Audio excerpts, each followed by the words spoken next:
ಎಲ್ಲರಿಗೂ ನಮಸ್ಕಾರ. ಪುಸ್ತಕದ ಮನೆಗೆ ಸ್ವಾಗತ. ಮೈಸೂರಿನ ಒಂದು ಒಡೆಯರ್ ಸಂತತಿ ಅಂದರೆ ಮೈಸೂರಿನ ಒಡೆಯರು ಅಂತ ಹೇಳಿದರೆ ನಮಗೆ ಮುಖ್ಯವಾಗಿ ನೆನಪಿಗೆ ಬರುವಂಥದ್ದು ಅವರ ಆಧುನಿಕ ಭಾರತಕ್ಕೆ ಅಥವಾ ಆಧುನಿಕ ಕರ್ನಾಟಕಕ್ಕೆ ಅವರು ಕೊಟ್ಟಿರುವಂತಹ ಕೊಡುಗೆಗಳು. ಸಾಕಷ್ಟು ರೀತಿಯಾದಂತಹ ಕೊಡುಗೆಗಳನ್ನು ಕೊಟ್ಟಿರುವಂತಹ ಮೈಸೂರಿನ ಒಡೆಯರು ಇಂದಿಗೂ ಕೂಡ ನಮಗೆ ಪ್ರಸ್ತುತ ಅಂತ ಹೇಳಿ ಅನ್ನಿಸ್ತಾರೆ. ಅಂದರೆ ಅವರ ಒಂದು ಕೊಡುಗೆಗಳು ಇವತ್ತಿನ ಆರ್ಥಿಕತೆ, ಕೃಷಿ, ವಿಜ್ಞಾನ, ತಂತ್ರಜ್ಞಾನ, ಶೈಕ್ಷಣಿಕ ವ್ಯವಸ್ಥೆ ಈ ರೀತಿಯಾದಂತಹ ಹಲವಾರು ಕ್ಷೇತ್ರಗಳಿಗೆ ಅವರು ತಮ್ಮದೇ ಆಗಿರುವಂತಹ ಕೊಡುಗೆಗಳನ್ನು ಕೊಟ್ಟಿದ್ದಾರೆ. ಇದೇ ರೀತಿಯಾಗಿ ಮೈಸೂರಿನ ಅರಸರು ಒಂದು ಕೊಡುಗೆಗಳನ್ನು ಕೊಡಬೇಕು ಅಂತ ಹೇಳಿದರೆ ಅವರ ಜೊತೆಯಲ್ಲಿ ಅವರ ಒಂದು ಬೆಂಬಲಕ್ಕೆ ನಿಂತಂಥವ್ರು ಅಂತ ಹೇಳಿದರೆ ಆವತ್ತಿನ ದಿವಾನರಾಗಿದ್ದಂಥವ್ರು. ಒಡೆಯರ ಒಂದು ಕೊಡುಗೆಗಳು ಎಷ್ಟಿದೆಯೋ ಅದೇ ರೀತಿಯಲ್ಲಿ ಅಲ್ಲಿನ ಒಂದು ದಿವಾನರ ಒಂದು ಕೊಡುಗೆಗಳು ಕೂಡ ಅಷ್ಟೇ ಇದೆ ಅಂತ ಹೇಳ್ಬೋದು. ಅದೇ ರೀತಿಯಾಗಿ ನಾನು ಇವತ್ತಿನ ಮೈಸೂರಿನ ಒಬ್ಬ ದಿವಾನರ ಕುರಿತು ನಿಮ್ಮೊಂದಿಗೆ ಮಾಹಿತಿಯನ್ನು ಹಂಚಿಕೊಳ್ತಾ ಇದ್ದೇನೆ.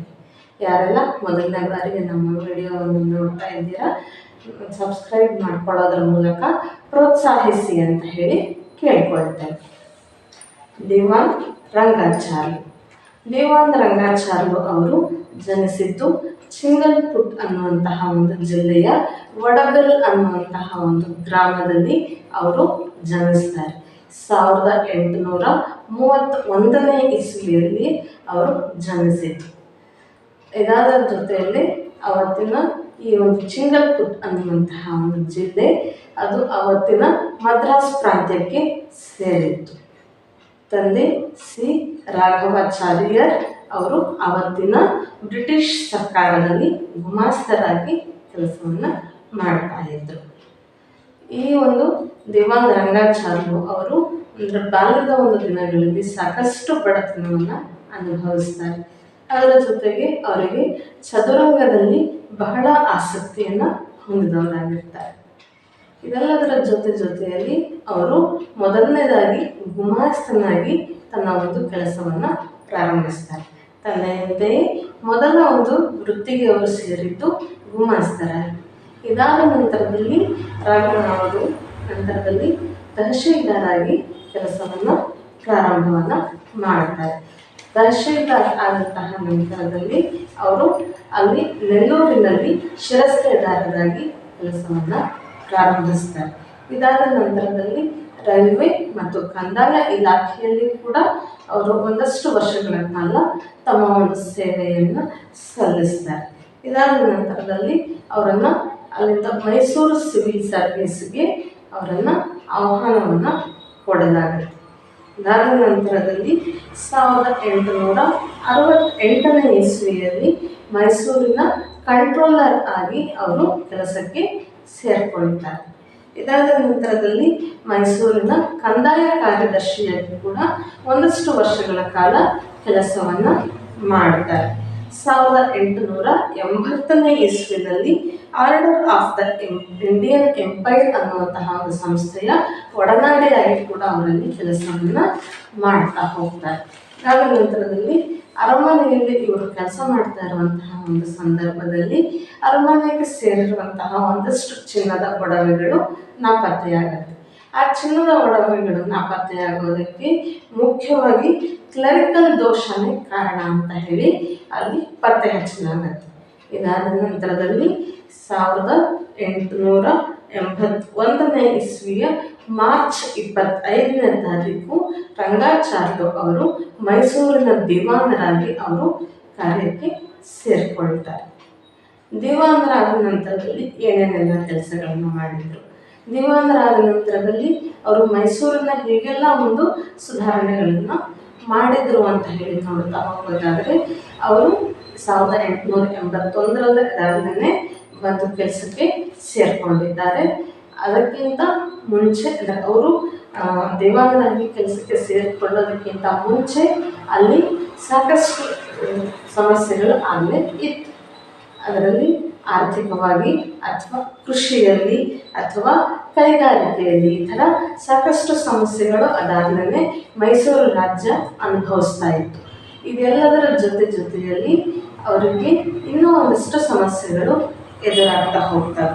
1877ನೇ ಇಸ್ವಿಯಲ್ಲಿ ಅವರಿಗೆ ಅಲ್ಲಾಗಲೇ ಕ್ಷಾಮ ಬಂದಿರುತ್ತೆ. ಭೀಕರವಾದ ಕ್ಷಾಮವನ್ನು ಮೈಸೂರು ರಾಜ್ಯ ಅವತ್ತು ಅನುಭವಿಸ್ತಾ ಇರುತ್ತೆ. ಮೈಸೂರು ರಾಜ್ಯಕ್ಕೆ 1877ರಲ್ಲಿ ಕ್ಷಾಮ ಬಂದಾಗ ಇವರಿನ್ನೂ ರಂಗಾಚಾರ್ಯರು ಅವರಿನ್ನೂ ದಿವಾನರಾಗಿ ಬಂದಿರೋದಿಲ್ಲ. ಆದರೆ 1877ರಲ್ಲಿ ಬಂದಂತಹ ಭೀಕರವಾದಂತಹ ಒಂದು ಕ್ಷಾಮದಿಂದ ಅದಾಗಲೇ ರಾಜ್ಯ 8 ಲಕ್ಷಗಳ ಸಾಲದ ಹೊಣೆಯನ್ನು ಅನುಭವಿಸ್ತಾ ಇರುತ್ತೆ. 8 ಲಕ್ಷ ಅಂತ ಹೇಳಿದರೆ ಅದು ಅವತ್ತಿಗೆ ಬಹಳ ದೊಡ್ಡದಾಗಿರುವಂತಹ ಒಂದು ಮೊತ್ತ ಅಂತಲೇ ಹೇಳ್ಬೋದು. ಇದಾದಂತಹ ಒಂದು ನಂತರದಲ್ಲಿ ಅವರು ಆ ಒಂದು ಸಾಲವನ್ನು ಕಡಿಮೆ ಮಾಡ್ಕೊಳ್ತಾ ಬರುವಂತಹ ಒಂದು ಕೆಲಸವನ್ನು ಕೂಡ ಅವರು ಮಾಡ್ತಾರೆ. ಇದಾದ ನಂತರ ಹಾಸನ ಮತ್ತು ಚಿತ್ರದುರ್ಗ ಜಿಲ್ಲೆಗಳನ್ನು ವಿಭಜಿಸಲಾಗುತ್ತೆ. ಶ್ರೀಗಂಧ ಮತ್ತು ಶ್ರೀಗಂಧದ ಉತ್ಪನ್ನಗಳು ಅಂತ ಹೇಳಿ ನಾವೇನೇನು ತಯಾರಿಸ್ತೇವೆ ಅದನ್ನೆಲ್ಲ ಮಾರಾಟವನ್ನು ಸಂಪೂರ್ಣವಾಗಿ ನಿಷೇಧಿಸಬೇಕು ಅನ್ನುವಂತಹ ಒಂದು ಕಾನೂನನ್ನು ಕೂಡ ಇವರು ಜಾರಿಗೆ ತರ್ತಾರೆ. ಯಾಕೆ ಶ್ರೀಗಂಧ ಮತ್ತು ಅದರ ಉತ್ಪನ್ನಗಳನ್ನು ನಿಷೇಧಿಸಬೇಕು ಅಂತ ಹೇಳಿದರೆ, ಶ್ರೀಗಂಧದ ಒಂದು ಮರಗಳನ್ನು ನಾವು ಉಳಿಸ್ಕೊಳ್ಬೇಕು, ನಮ್ಮ ಮುಂದಿನ ಒಂದು ತಲೆಮಾರಿಗೆ ಅದನ್ನು ಕೊಡುವಂತಹ ಒಂದು ಕೆಲಸವನ್ನು ಮಾಡಬೇಕು ಅಂತ ಹೇಳಿ ಶ್ರೀಗಂಧದ ಉತ್ಪನ್ನಗಳನ್ನು ಮಾರಾಟವನ್ನು ನಿಷೇಧ ಮಾಡಲಾಗುತ್ತೆ. ಇದಾದ ನಂತರದಲ್ಲಿ ಅವತ್ತಿನ ಕಾಲಕ್ಕೆ ರೈಲ್ವೆ ಮಾರ್ಗಗಳನ್ನು ಕೂಡ ಇವರು ಇನ್ನಷ್ಟು ವಿಸ್ತರಣೆಯನ್ನು ಮಾಡ್ತಾರೆ. ಬೆಂಗಳೂರಿನಿಂದ ತಿಪ್ಟೂರಿನವರೆಗೂ ಕೂಡ ರೈಲ್ವೆ ಮಾರ್ಗವನ್ನು ಅಲ್ಲಿ ವಿಸ್ತರಣೆ ಮಾಡಲಾಗುತ್ತೆ. ಅದಾದ ನಂತರದಲ್ಲಿ ಶಾಸನ ಸಭೆ, ಇವತ್ತು ನಾವೇನು ಶಾಸಕಾಂಗ ಸಭೆ ಅಂತ ಹೇಳಿ ಕರಿತೇವೆ, ಅದನ್ನು ಮೊದಲ ಬಾರಿಗೆ ಪರಿಚಯಿಸಿದ್ದು ಒಂದು ಕೀರ್ತಿ ಕೂಡ ಈ ದಿವಾನ್ ರಂಗಾಚಾರ್ಯ ಅವರಿಗೇನೆ ಸೇರುತ್ತೆ.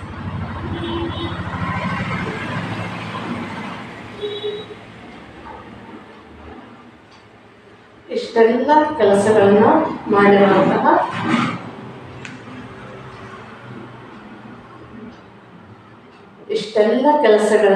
ಮಾಡಿರುವಂತಹ ದಿವಾನ್ ರಂಗಾಚಾರ್ಯರು ಅವರು ಬಹಳ ವರ್ಷಗಳ ಕಾಲ ಮೈಸೂರಿನ ಒಂದು ದಿವಾನರಾಗಿ ಅವರು ಕೆಲಸವನ್ನು ಮಾಡಲಿಲ್ಲ. 1881ರಲ್ಲಿ ದಿವಾನರಾಗಿ ಸೇವೆಯನ್ನು ಸೇರಿದಂತಹ ದಿವಾನ್ ರಂಗಾಚಾರ್ಯರು ಅವರಿಗೆ 1882ರ ಕೊನೆಯ ಹಂತದಲ್ಲಿ ಅವರಿಗೆ ಆರೋಗ್ಯದ ಸ್ಥಿತಿ ಅನ್ನುವಂಥದ್ದು ಬಹಳ ಗಂಭೀರವಾಗುತ್ತೆ. ಅದಾದ ನಂತರದಲ್ಲಿ ಅವರನ್ನು ದಿವಾನರ ಒಂದು ಪದವಿಯಿಂದ ಅವರನ್ನು ರಾಜೀನಾಮೆ ಕೊಟ್ಟು ಹೊರಗಡೆಗೆ ಬರ್ತಾರೆ. ಹೊರಗಡೆಗೆ ಬಂದಂತಹ ನಂತರದಲ್ಲಿ ಅವರನ್ನು ಮೈಸೂರಿನಿಂದ ಮದ್ರಾಸ್ ಪ್ರಾಂತ್ಯಕ್ಕೆ ಅವರನ್ನು ಮತ್ತೆ ವರ್ಗಾವಣೆ ಮಾಡಲಾಗುತ್ತೆ. ಅದಾದ ನಂತರದಲ್ಲಿ 1883ರ ಜನವರಿ ತಿಂಗಳಿನಲ್ಲಿ ದಿವಾನ್ ರಂಗಾಚಾರ್ಯ ಅವರು ಕೊನೆಯುಸಿರನ್ನು ಎಳಿತಾರೆ. ಕೇವಲ 1.25 ವರ್ಷಗಳ ಕಾಲ ಸೇವೆಯನ್ನು ಸಲ್ಲಿಸಿರುವಂತಹ ದಿವಾನ್ ರಂಗಾಚಾರ್ಯ ಅವರ ಒಂದು ಕಾರ್ಯದ ಒಂದು ಸಮಯ ಅನ್ನುವಂಥದ್ದು ಬಹಳ ಕಡಿಮೆ. ಆದರೂ ಕೂಡ ಅವರು ತಮ್ಮದೇ ಆಗಿರುವಂತಹ ಒಂದು ರೀತಿಯಲ್ಲಿ ಈ ಒಂದು ಮೈಸೂರಿನ ಸಂಸ್ಥಾನಕ್ಕೆ ತಮ್ಮದೇ ಆಗಿರುವಂತಹ ಕೊಡುಗೆಗಳನ್ನು ಕೊಟ್ಟಿದ್ದಾರೆ. ಇದಿಷ್ಟು ರಂಗಾಚಾರ್ಯ ಅವರ ಕುರಿತಾದಂತಹ ಒಂದಷ್ಟು ಸಂಕ್ಷಿಪ್ತ ಮಾಹಿತಿ. ಮುಂದಿನ ವಿಡಿಯೋದಲ್ಲಿ ಇನ್ನೊಂದು ಮಾಹಿತಿಯೊಂದಿಗೆ ನಿಮ್ಮ ಮುಂದೆ ಬರ್ತೇನೆ. ಅಲ್ಲಿವರೆಗೂ ನಮ್ಮ ವಿಡಿಯೋವನ್ನು ನೋಡ್ತಾ ಇರಿ. ನಮಸ್ಕಾರ.